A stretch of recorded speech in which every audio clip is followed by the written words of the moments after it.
first thing the Most High did was deliver his name. Before he delivered the children of Israel, he delivered his name. And most people can what? Distinguish what the Gathering of Christ Church teaches from everyone else. That's a distinction. Just by saying, oh, they're the ones who believe in that God, Ahia. Right? So they try to spin it, twist it. They try to look it around, saying it's in a third person, second person, it's a verb, going to all these gymnastics instead of accepting what the Most High said. And you notice, and I say this, and I'm putting this out there because why? We stand on the Most High's name. Whether people agree with it or not, or whether they believe it or not, we could care less. We're proclaiming what the Most High told us to proclaim. And we know his name. Okay, but it's that distinction that have rocked the boat throughout the earth. Not just amongst Hebrews, but also amongst the Christian circle of scholars. You notice before this, brothers and sisters, I need to show you how powerful the Most High name is. Before this, there was no debates online concerning his name. The world, Yahweh, Jehovah, nothing. Nothing. The world readily accepted the Tetragrammaton in every language. I don't care if it was, believe it or not, Jovi, which goes to Jupiter and Zeus, which is the Tetragrammaton. Jovi. I don't know, even if it goes to what? Even if it goes to Yahweh, Jehovah, Yahuwah, Yahweh, Jehovah, even God. There was no argument amongst the Christian circles or even those circles of Hebrews or Jewish circles who didn't even believe, who solely believe in the Tetragrammaton. They all agreed, be it Christian or Jewish. They all agreed concerning the same God. There was no argument amongst the faiths until the Most High revealed his name and through this church. And then everybody started making their own videos to defend the God they serve in fear of what would happen if it's true, if it was true, that this church actually introduced the name that was given in the beginning. So pride won't allow people to accept what is. See, we don't have to argue back and forth and debate this because it came out of the mouth of the Most High. So your fight isn't with us. When people say they're confused or what scholars say, we don't care what scholars say. What did the Most High say? Right. Here we go. That means I am that I am. Listen carefully. What's the name of this book? Who put this book out? The devil, the so-called white man. What's in this book that he didn't think nobody would see? His history. What else is in this? Ahaya, Asha, Ahaya. That means I am that I am. Now that voice that you hear speaking, brothers and sisters, is the voice of Ariyah saying Ahaya, Ashar, Ahaya. Let me say it to you. Let me let y'all hear it again in the back. Ahaya, Asha, Ahaya. That means I am that I am. That's the name of this book. Who put this book out? The devil, the so-called. Okay, so what's happening? He didn't think nobody would see his history. What else is in this book?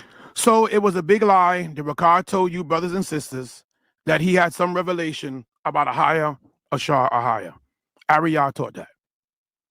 Okay. Okay, you see this? Okay, let's stop right there. They looked at the Exodus 3 and found his name. They lied to you. So let me give you this. Showing the Jews as black. Ahaya, Asha, Ahaya. That means I am that I am. That's the name of this book. Who put this book out?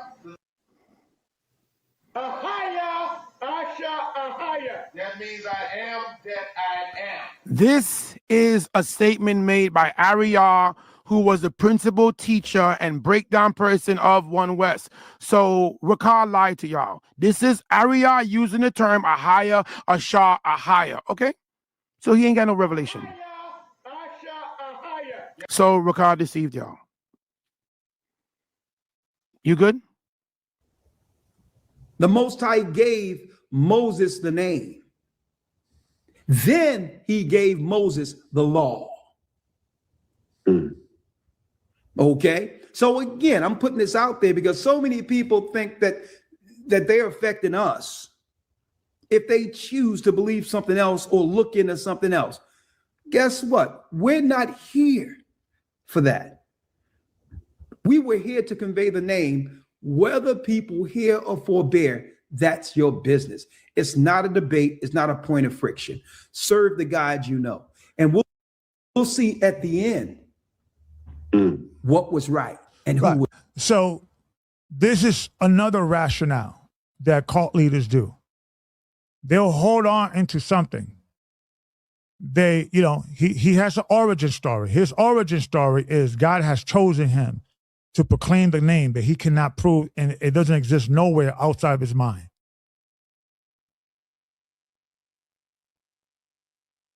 And I know a lot of you guys that are in that cult-like mentality are gonna say, "Gabar, you hating, you why don't you start your own thing and all that." This is beyond. I'm not talking about church here. This is a cult member. He's a cult leader. This is not, he's doing the work. He's not doing the work. He's brainwashing people to make them think that the end of the world is coming any day now, stopping progress, telling Black and Latino men not to advance their education and plan for the future, but prepare for the end. This is retarded, people. This is not healthy.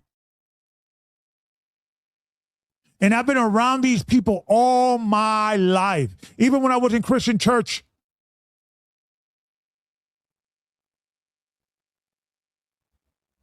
And you want to be polite, you want to be nice, you don't want to be controversial, but you talk to people and everything is a spirit, everything this and that. Like, dude, I want to come back to earth.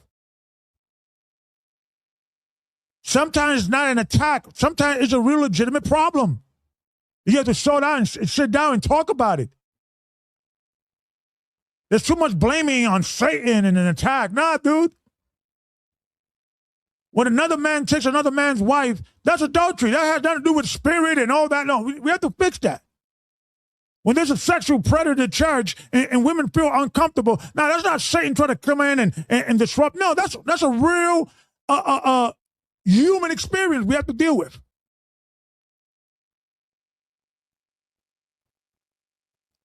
Was right. And guess what? These people that are against the Most High in Christ's name, you would be better off if you said nothing at all. And that's the whole thing. Now to try to put that fear, a name he came up with that is no literature at all. He just came up with the arrogance of this guy. And that's another thing with cult leaders and people that are so-called very spiritual. You start becoming very arrogant, because if you believe that God is talking to you every other day, I'm like, good Lord, who the hell is mine? If God's, I think maybe God sent me a message like about 10 years ago, but I don't know. But this dude, he has a hotline, direct line to God. God is feeding him all this information. It becomes an arrogant attitude. And this Rawchaa is the same thing as these pastors to be out there talking about God. Jesus is telling me a story. God is talking to me, brother. He has a message for me, through you, right? Every other Sunday, right? God is talking. It's the same thing. And now he's trying to put that fear. You're going, look at how serious his fear is. He's delusional. This man needs help. He needs to come back to reality. Why? In fear of you rejecting what you don't know about. You could be rejecting the same God in Christ you claim to believe in. You could. See that fear. Don't go out because you could die. Don't go out. Don't leave the church because you catch a demon. Don't go out. It's darkness. And the term darkness is a term that gets repeated a lot in these cults. The spirit of darkness. Anything outside of church, that's darkness. There's a lot of unhealthy scenario. There's a young man that I forget, it was a thing I wanted to show, that he is trying to now reform the Christian church. And what he is saying is if you're a Christian and if you only have friends from the church, you should find friends outside the church and build relationship. And he broke it down that it will still develop, like, you start getting a bit arrogant towards people or unsympathetic to people outside the church. He explained it in a way that's like, you know what, I want to share that a little bit, but it is the side effects in only having people with the same echo chamber, the same beliefs. Yes, man, we all agreed, and sometimes we need somebody that disagree in a different point of view. And if that different point of view becomes as a sacrilege or, heresy, it's not healthy. It's not healthy. You'd be better off, well, I'm not sure, but I'm not going to speak against it. See, that's a personal wisdom. No, you have to speak. That's how human beings resolve issues. And that's what cult leaders do not want.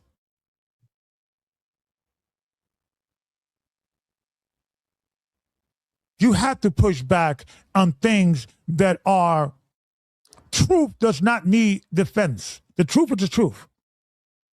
Your theory, sir, and that's all it is, a theory, that the name was originally Ahaya and they changed it to deceive the world, is a theory that you have not been able to prove in 20 years. And this is a challenge that I'm giving Rawchaa right now, or anybody in GOCC. Let's not even put Ahaya. Let's have a challenge, because check this out what he's doing. Okay, we could go into the Ahaya and God revealed this to me, yada, yada, yada. But every single time he attacks the Tetragrammaton, he goes into so-called scholarship. And that's my realm. Let's have a conversation. I do an open challenge, Rawchaa. Let's have a debate that you could prove beyond a reasonable doubt that the Tetragrammaton is somehow the devil or associated with evil. I will prove you wrong 1,000%. I will prove that all you're going to bring is pseudo scholarship. I already know all the books you're going to bring out, and I'm going to show you all the sources they bring out and show you it's all pseudo. It's all, at best, opinionated, and is a fairly new idea. You can't find it. Now, just for the record, so we got a moissanite chain and a diamond chain right here, okay? New idea. You can't find it. I've been surprised 125, 100, 150. You can't even go back 200 years. It's a fairly new American phenomena.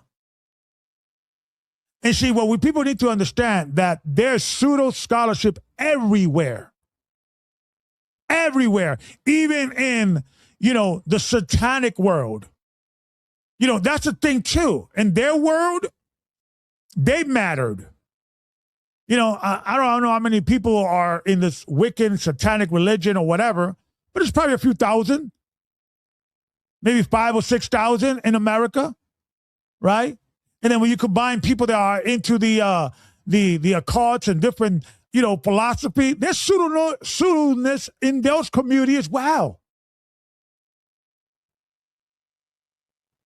And that's he's going to lean on. And I listen, please, I will challenge you, Rawchaa, and I will prove that you are going into pseudo nonsense that doesn't prove anything, disrespecting the name of the Most High.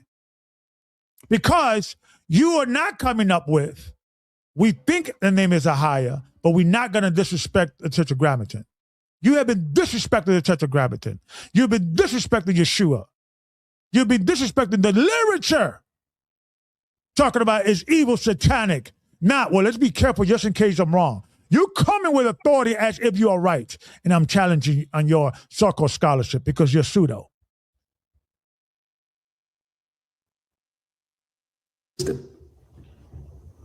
See, I've sat before scholars. I've sat before rabbis secretly. You see that? It's always some secret that he can't prove. You're pseudo, dude. They haven't told you anything. They probably think you was crazy. I got a quick question for you. I got a quick question. Sir. No. I need to ask you this. Sir, I need to ask you this to determine whether or not we need to go on. No. Mr. Johnson, don't ask me anything until... Are we going to be discussing anything other than your Bible? Yes. Can we get to that? I'm not interested in religious conversations, brother. I'm really not. Sir. I'm going to say something. Is that good? The Bible is 2,000 years old. Sir. Hey, or 2 million years old. Gotcha. Can we talk about something other than the Bible? Get him out of here. Gotcha, get him out of here. Get him out of here. Get him out of here. He's gone. All right. Let me tell you, brother, you're ignorant. Right, I'm ignorant now. See, that's a controlling spirit, by the way. That's also pervasive in your relationships. Oh, look here, a prophet. Sir, hear a prophet. You have a controlling spirit that is also... Get him out of here, man. Get him out of here. Get out of here. Point that I just wanted to make, and there's some other historical things I want to go into, but that's the key point. So many people are arguing the name out there, which is utterly, I don't know what, it's almost insane to a degree when the Most High said his name. Why is everyone ignoring it for something else?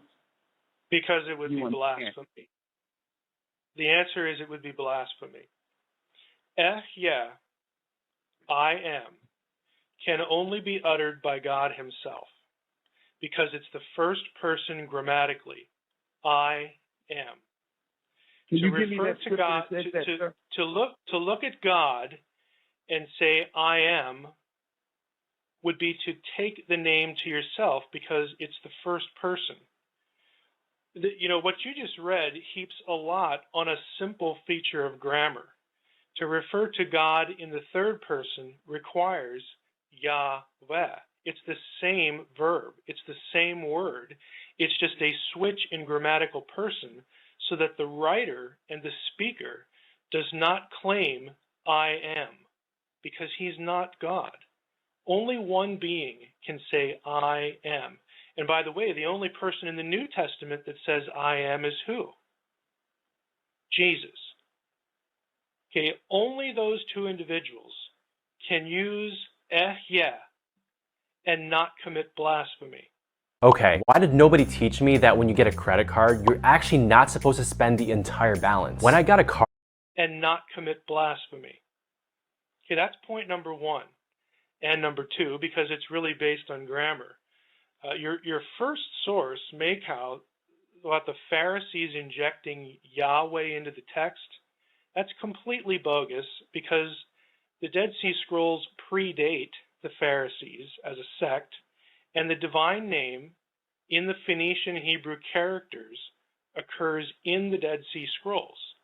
So that would mean Makau would have to have the Pharisees alive before there were Pharisees so they could doctor a text.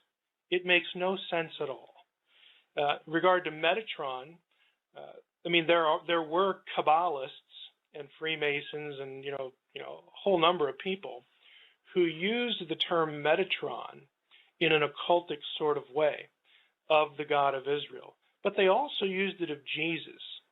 So if the use of Metatron somehow makes the God of Israel evil, then by the same logic, we would have to conclude that Jesus is evil.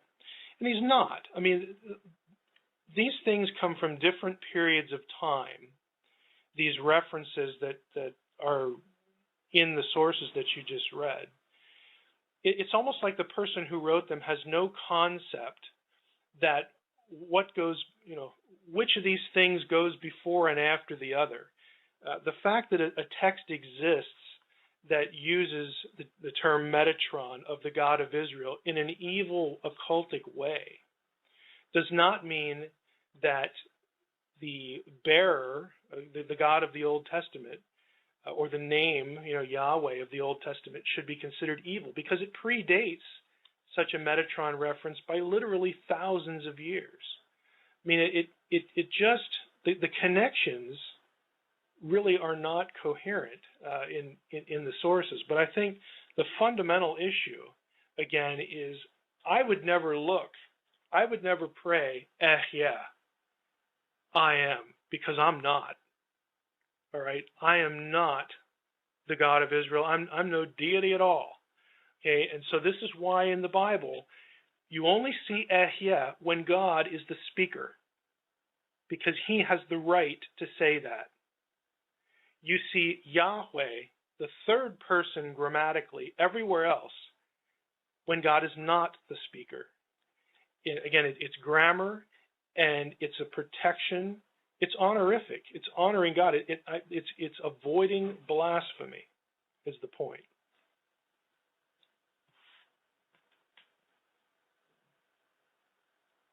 I don't know if we're still connected. Can you hear me? I can hear you. Okay. We agreed together that the Most High said Ahaya, Ashar, Ahaya. The point and he's the only one who can say that. Okay. All right. Let me respond. Well, that renders the whole idea of Yahweh being some other deity or evil entity. That renders that whole idea completely false.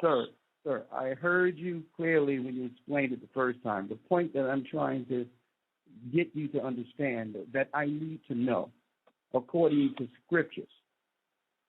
Okay, you made a point to say that if someone else say or call on that name in prayer to that God, that's sacrilege or some type of blasphemy. No. That is not what I said.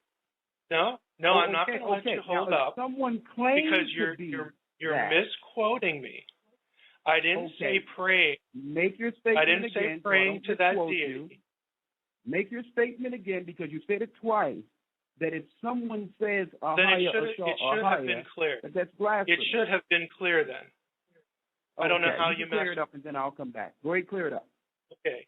It is not wrong to pray to God. Okay? That is not what I said. I said if a person uses that name, okay, just says yeah, it means I am. Only God has the right to use that name.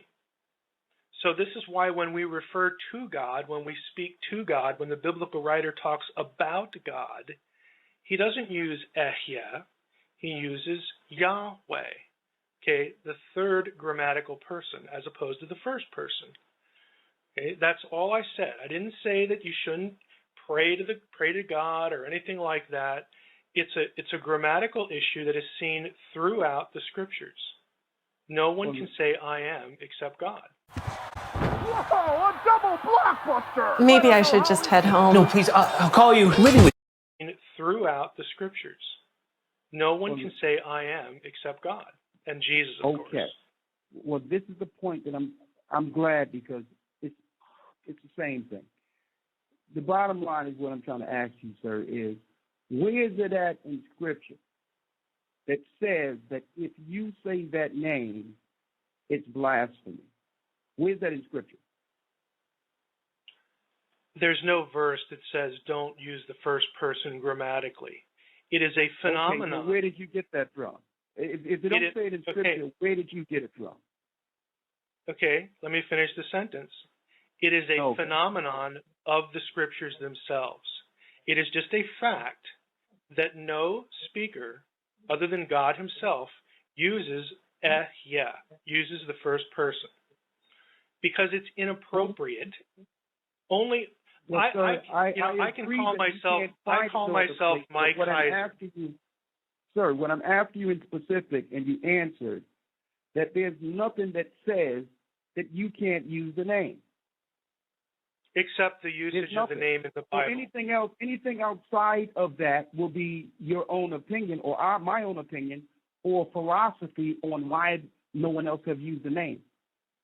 There's another point. No, I wouldn't agree with that at all. Listen, exactly. If the Most High never said that, and he was in detail all through the scriptures concerning do's and don'ts.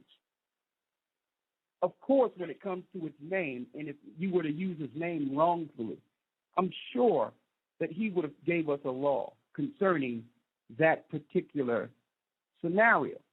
Now, right, there's one other thing that you shouldn't misuse the name of God, and to insert yourself as I am is a misuse of God's name, because it's God's covenant name. The scriptures never say that. The scriptures do say that.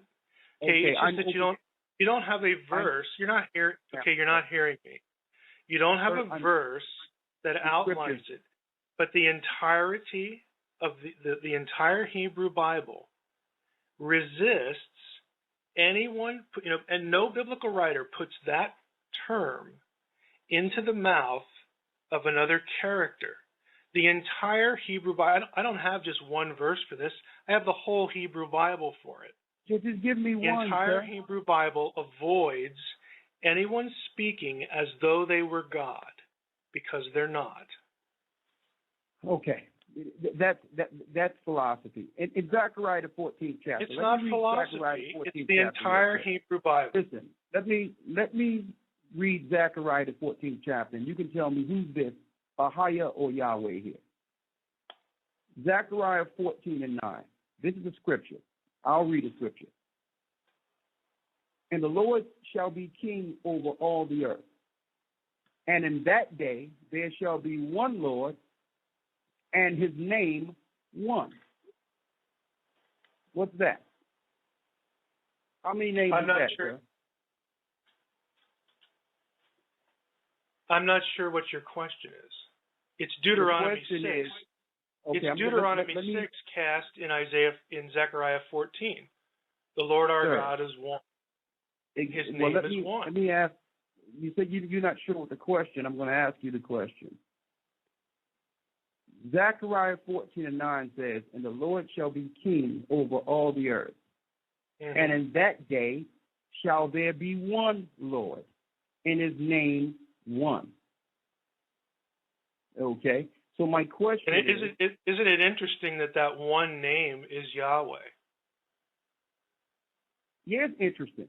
When the Masoretes and the Khazars injected the name of their God after the fall of the Hebrews. Okay, this is just protocols of the Elders of Zion stuff. It's not unfamiliar. Right. It's not unfamiliar to me. Okay. That's all it is. And to get that argument, brother, I knew about this before there was any such. Before I found any record, I didn't read the Learned Elders of Zion until about 4 years ago. I've been in this understanding for about a decade, brother. It doesn't matter, because your audience, if you'll end up putting this on the air, your audience should read "The Lie That Wouldn't Die" by Hadassah ben Itto. And it is a complete, thorough analysis of the forgery of the protocols of the Elders of Zion. It's a scholarly work. Yeah, and it's not the only. It's been known as a forgery since since almost literally. I'm sure it has been. Also, there's probably a forgery when it comes to the Khazarian conversion into Judaism. That really didn't happen either. Okay, not all events in history are interconnected and completely related. For Makau's source, for your source that you read, yes. Okay, the divine name of Yahweh is present in the oldest manuscripts we have before there were Pharisees. I mean, that's where you begin with all this. And it's demonstrably false. I don't think you do understand it. It's demonstrably I false. understand that. I have other sources outside of this. I was giving you a reference from that book. You have nothing as old as the Dead Sea Scrolls. Sir, I can go into the Dead Sea Scrolls with you, sir, and I can give you an explanation of why the Tetragrammaton is there. Tell me why the divine name occurs in the Dead Sea Scrolls. Well, it's not divine, but I'm going to tell you why it's there, and I'm going to also tell me why YHWH. Okay. Tell me why YHWH occurs in the Dead Sea Scrolls. Okay, let me explain it to you. And I'm going to. You're going to have to. I have about 4 minutes, so you're going to have to hurry. Well, you're not going to get it in 4 minutes, though. You probably have to just come back or listen to the broadcast. Give me the 1 or 2 minutes. Give me the 1 or 2 sentence version. Okay, all right. I'll give it to you. All right, I'll give you what I can give you within 4 minutes, and then we can thank you for your participation this evening. The first reference I'm going to give you is in the Bible itself. Jeremiah, the 23rd chapter. All right. I'm at Jeremiah 23, and I'm going to read Jeremiah 27. It says, matter of fact, let me start at 26. How long shall this be in the heart of the prophets that prophesy lies? Yea, they are prophets of the deceit of their own heart, which think to cause my people to forget my name by their dreams, which they have every man to his neighbor, as their fathers have forgotten my name for Baal. So number one, we know that another term for Baal or Lord is the Tetragrammaton when you break down the Hebrew. Also, no, it's not. In verse 27, the divine name does not occur in the verse that you just read. So the connection you're making does not have a scriptural basis. Well, sir, let me throw something even older at you. Sir, you asked me to explain it. You got to let me explain it because I'm not done here.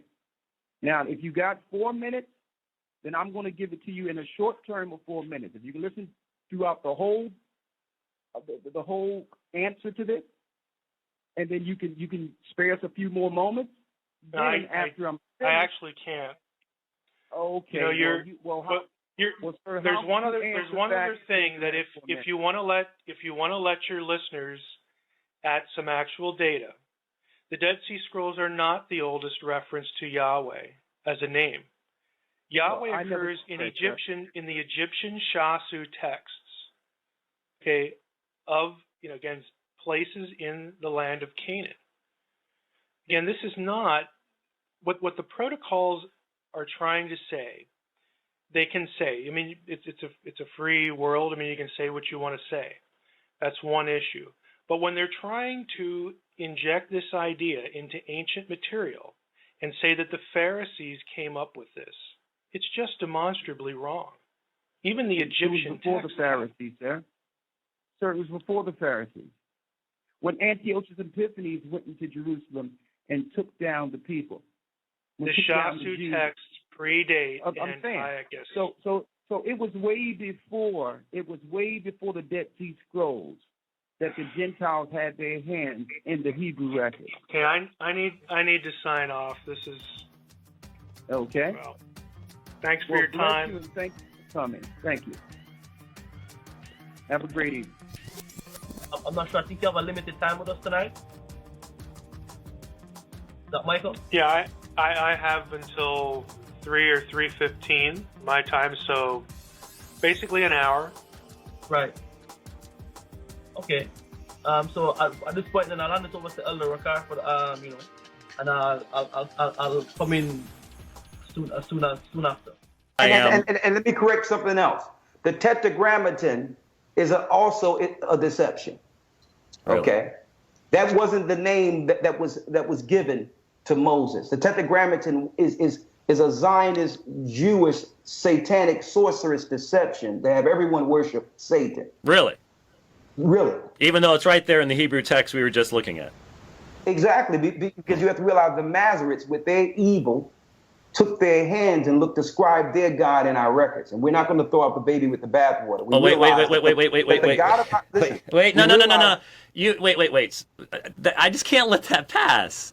I can show you the Isaiah. You don't have to let it pass, but you have to let me explain what I'm saying, and then you can just refute You it do if that you would like. for long periods of time. The fact of the matter is, the Masoretes flourished when? When did they do their work? Do you know? Listen, you just come on. No, you don't. The point is, you don't know. And the fact of the matter is, the Isaiah scroll. Listen. No. Listen. I've been extremely patient. Okay. The Isaiah scroll. Listen. No, you listen to me for once. You keep saying, "Listen to me," and I'll explain.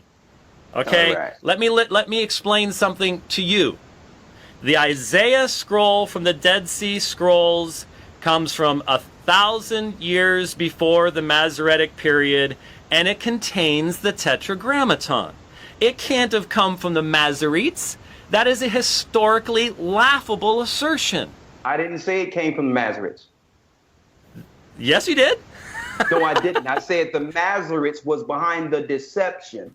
Okay, then it's in Isaiah, right? When I say behind listen, it would be juvenile to say the Masoretes created the Tetragrammaton when the Masoretes didn't come around until about the 1st century, and then you had listen, and then you had the Israelites who fell to that God 500 years before Christ. Yahweh in the Tetragrammaton is the Canaanite God, and the Jewish powers, the Zionists, know this. A matter of fact, when you look at a book, okay, when I say that around the 6th to the 11th century, let me correct myself on the Masoretes. Between the 6th and the 11th century, the Masoretes came on the scene and began to take our records once we fell and began to inject this name all over the earth. But again, that name is the Canaanite God. Yah meaning power, and Hava, which means mischief, fallen one. That's Satan himself. And a matter of fact, there's a book out now. Okay, it's called The Illuminati 2, which it goes into the fact that the Tetragrammaton is the god Lucifer. Okay, and the Masoretes and the Masons know this.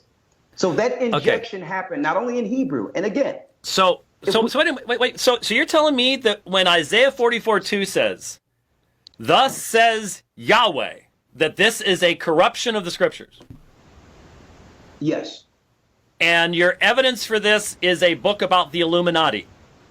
No. Okay, what's your historical evidence for it? Textually speaking. Okay. In the scriptures. Yeah. Okay. The Most High himself give Moses his name. Ahaya, Ashar, Ahaya, right there in Exodus 3. And he says, "This is my name forever throughout all generations." Okay. So there was only one way to translate that. So they couldn't change it there, but they began to change it throughout the whole book, except in that one place where the Most High mentioned his name. In Exodus 3 and 13 through 16. All right. Do you have the Hebrew of Isaiah 44:2 in front of you? Yeah, it's going to say the Tetragrammaton. I know that. Okay, then do you have any manuscripts of the book of Isaiah that do not have the Tetragrammaton?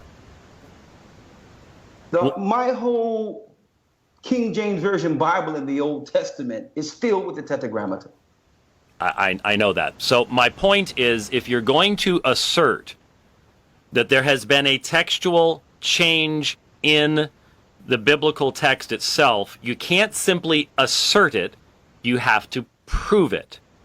So what is your manuscript evidence that there has been a change?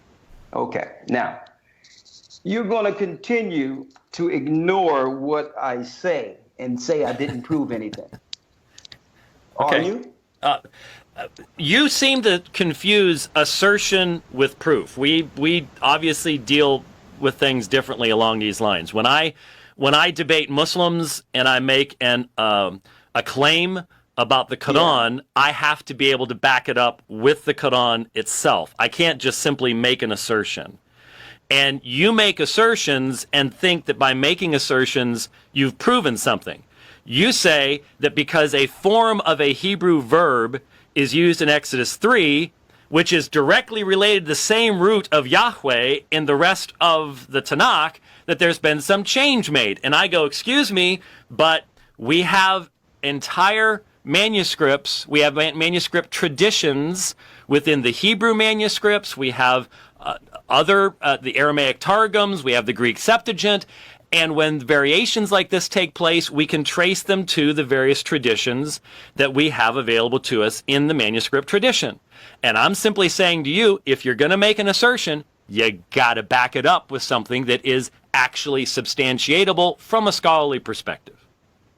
That's all. Okay. So what's your manuscript evidence that when Isaiah wrote Isaiah 44:2, he did not say, Ko Amar Yahweh?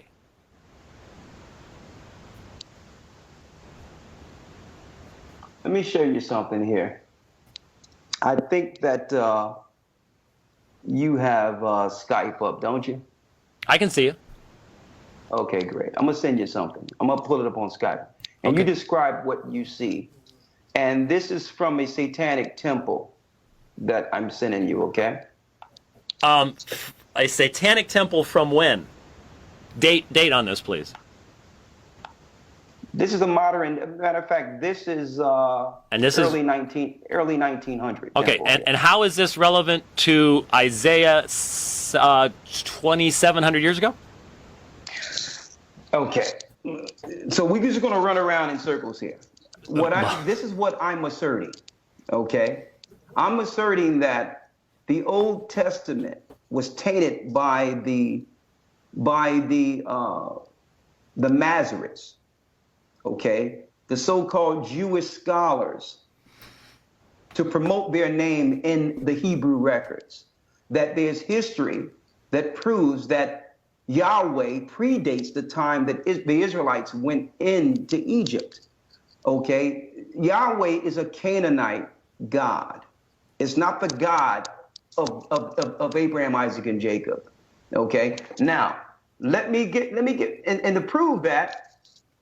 Let me get this out of Jeremiah real quick, because the Bible said the scribes would do this. Let me read it.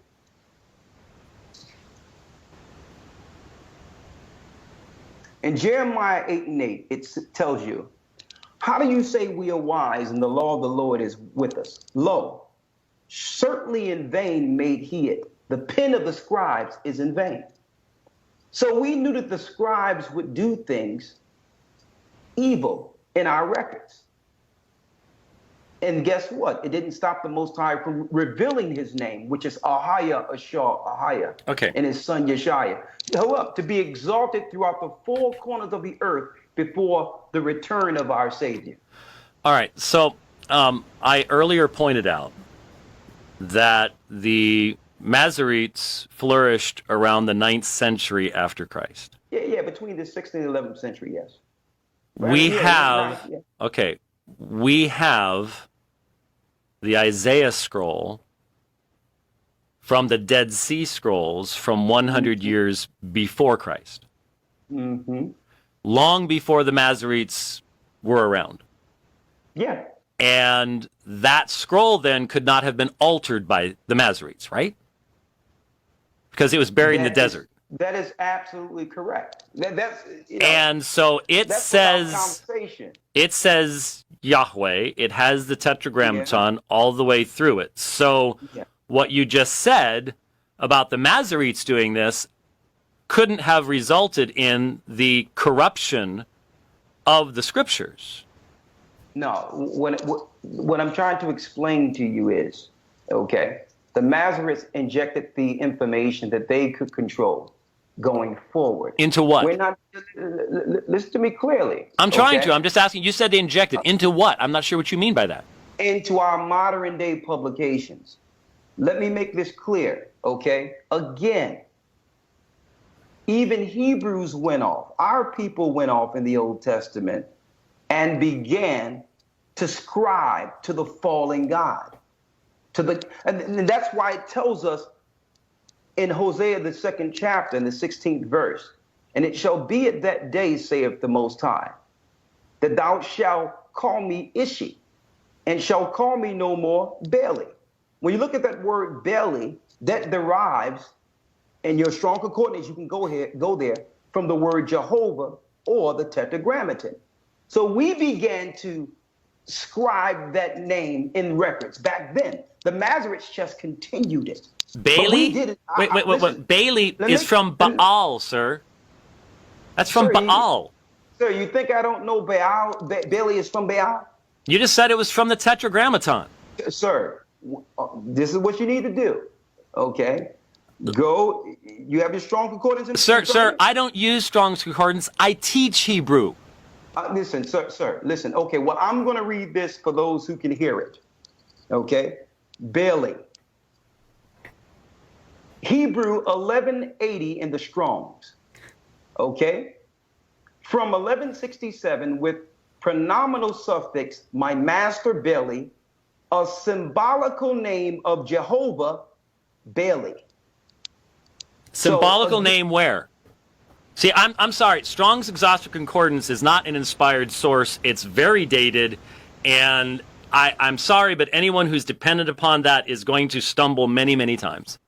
Well, it's just I just highly recommend to you actually learning the language. It would help a lot. Well, you know what would help? It would help if you you would yield and actually give the floor back and give our scriptures back to because these. I'm sorry, they're not your scriptures, sir. They were given to the Christian church as a whole. James, listen.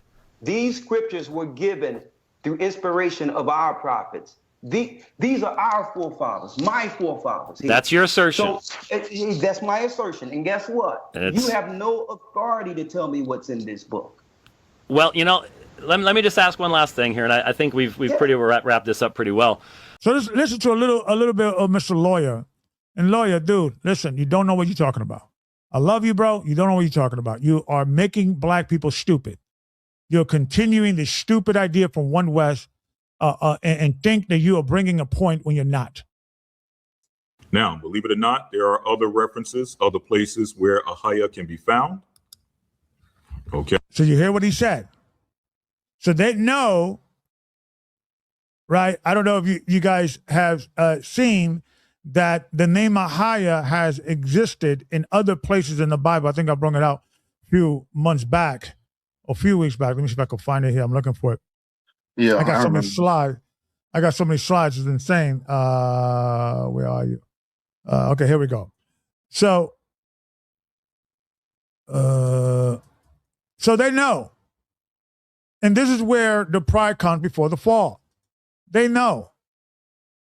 They know Ahaya is there in other places. They know. It just means to be.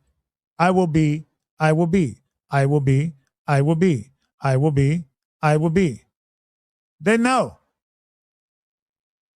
And I'm not even finished yet. They know. And they still teaches the nonsense.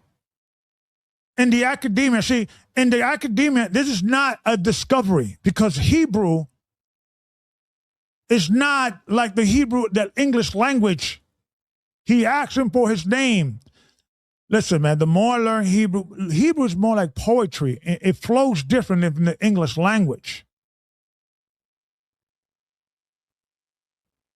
And we can't put our Western thought into the American we can't put our Western thought into an ancient Hebraic document. And I don't care, Ricard, how much you think this is the record of my ancestors. You still got to learn it.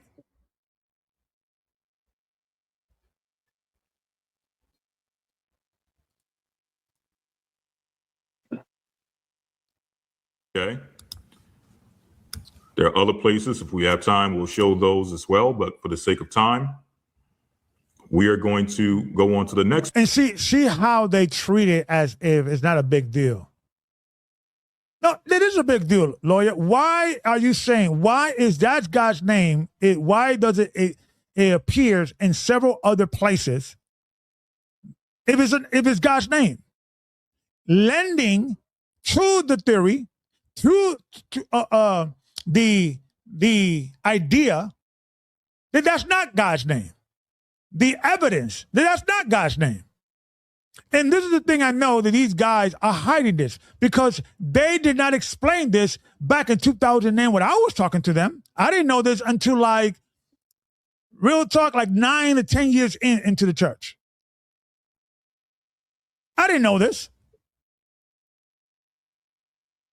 And I remember bringing this out to Ricard.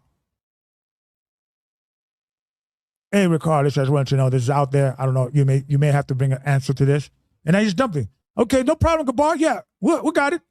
That's right. And I left it alone. And if he denies that, he's lying. So they are pivoting because now, for some odd reason, I thought this thing was going away, but this video was actually uploaded to address these things. It was actually uploaded 4 days ago. The name of God cannot be denied. Academy moment. This is, so lawyer is like, Ricard's like, I'm going to show you a video from the Academy.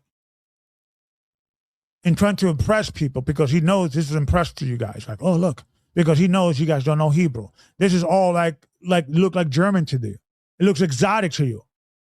And because lawyer knows a little more about Hebrew than you, he could tell you anything.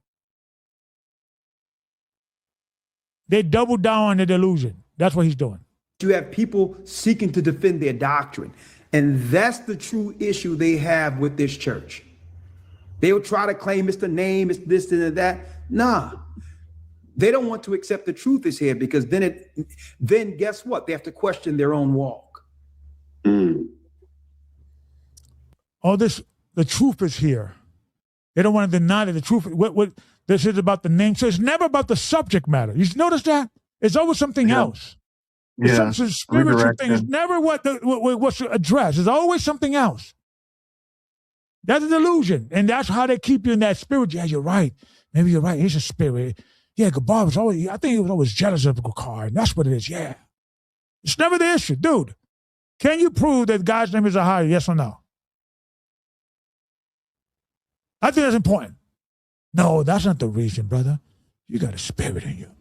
No, I don't agree with you. That's what it is.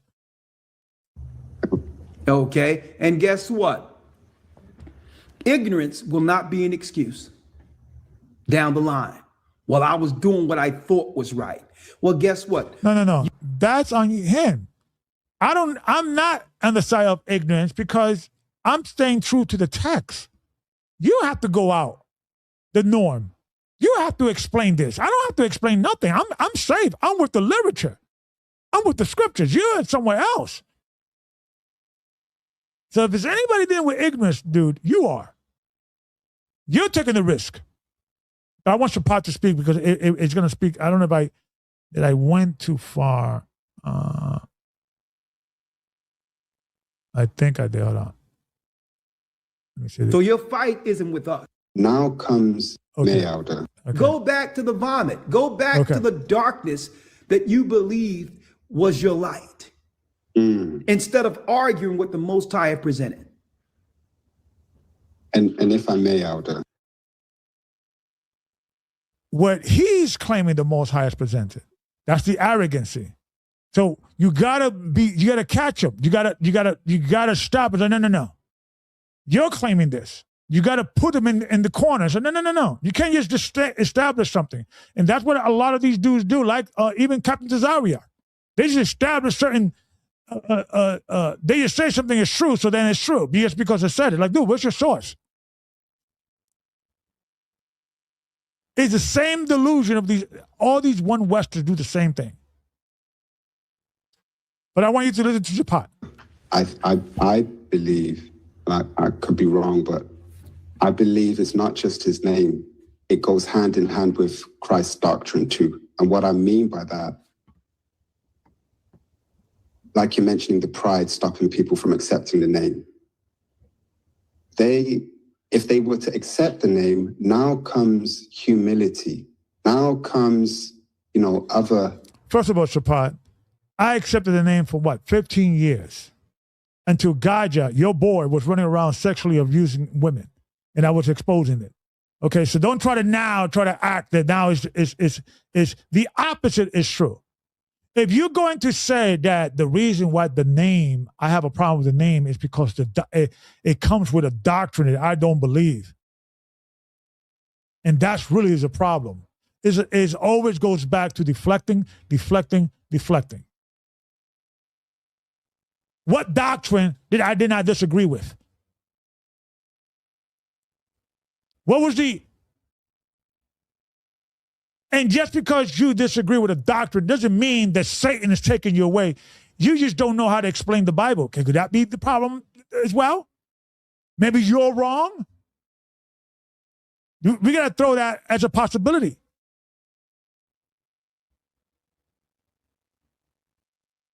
Who's a validator? Who's right or wrong here? Shouldn't it be the evidence, the facts?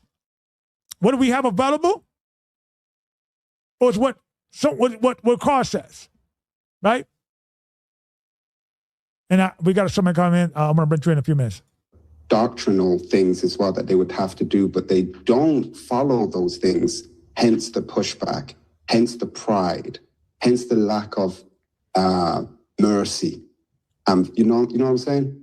Yeah. No, we don't. I don't. I really don't. Yeah. And Shapar is a good example of you look smarter when you say less, right? Like you look more intelligent. You sound like you got it all in control when you say less. But when you open your mouth sometimes, and now these guys, you're starting to realize, because this is my fear about Ricard and the leadership with USCC. I don't know, is Shapar is gullible, or he's just with a meal ticket? Is Aaron is gullible, or he just won a meal ticket? You understand what I'm saying? Like, are they taking advantage of Ricard because they know this dude is delusional? But, he's giving me a paycheck. I got a job. I got a position. I'm good here, right? I'm not going to question him, right? Is that, I don't know. Both are bad, but if that one would be the worst by far, if you ask me. If the meal ticket would be way worse to identify a person's disposition than the absolutely. I think we have Brother